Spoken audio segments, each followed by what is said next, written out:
लेऊनी सजले सारे, रंग हिरवा निसर्गाचा, धरणीवरतीच होत असे भास जणू हा स्वर्गाचा. आज नवरात्रीची 5वी माळ, धरणीवर पसरली हिरव्या रंगांची शाल.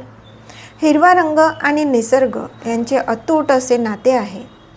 हा रंग देवी स्कंदमातेशी संबंधित आहे. नवरात्रीच्या 5व्या दिवशी देवी स्कंदमातेची पूजा केली जाते. त्या दिवशी हिरवा रंग परिधान केला जातो. हिरवा रंग आर्थिक उन्नती, मानसिक स्वास्थ्य, शांतता, समृद्धी देतो. हा रंग निसर्ग, चैतन्य, वाढ, प्रजनन क्षमता, नूतनीकरण, संतुलन आणि शांतता याचे प्रतीक आहे.